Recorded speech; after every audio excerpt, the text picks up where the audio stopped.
Story striking a big nerve with parents and anyone who takes Uber. A teenage girl gets a ride in Gwinnett County, ends up being raped. Now the driver is under arrest, facing charges, and police want to know, could there be more victims out there? Chris Hopper walks us through what happened and why this teenager was taking Uber in the first place.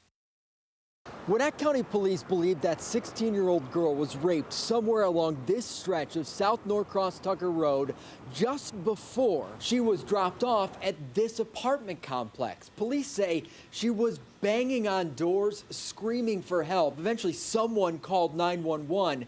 Police say when they arrived, she was extremely intoxicated and her pants were down around her ankles. The detective was insistent that we educate the local public and let them know about this case and ask anybody else who's been possibly victimized by Jagni to come forward and call Gwinnett County Police or call their local law enforcement agency.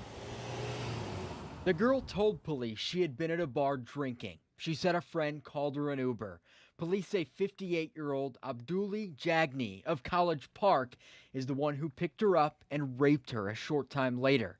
Police arrested Jagni this afternoon. Uber says Jagni has been driving for a couple of months. He has since been removed from the app, and the company is cooperating with police. Uber says the report is horrifying, and its thoughts are with the victim.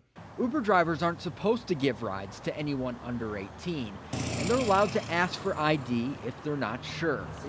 Kia Pitts, a mother of 3 we talked to tonight, said this is exactly why she would never let her kids ride, even if it were allowed.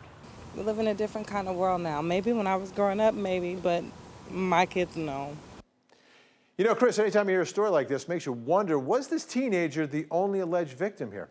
And that's the question the detective in this case is certainly asking, Vinny. He's wondering if more victims could potentially come forward in this case. That would obviously lead to more charges. Also, there could be more charges filed because the victim is only 16, Vinny. All right, thanks a lot, Chris.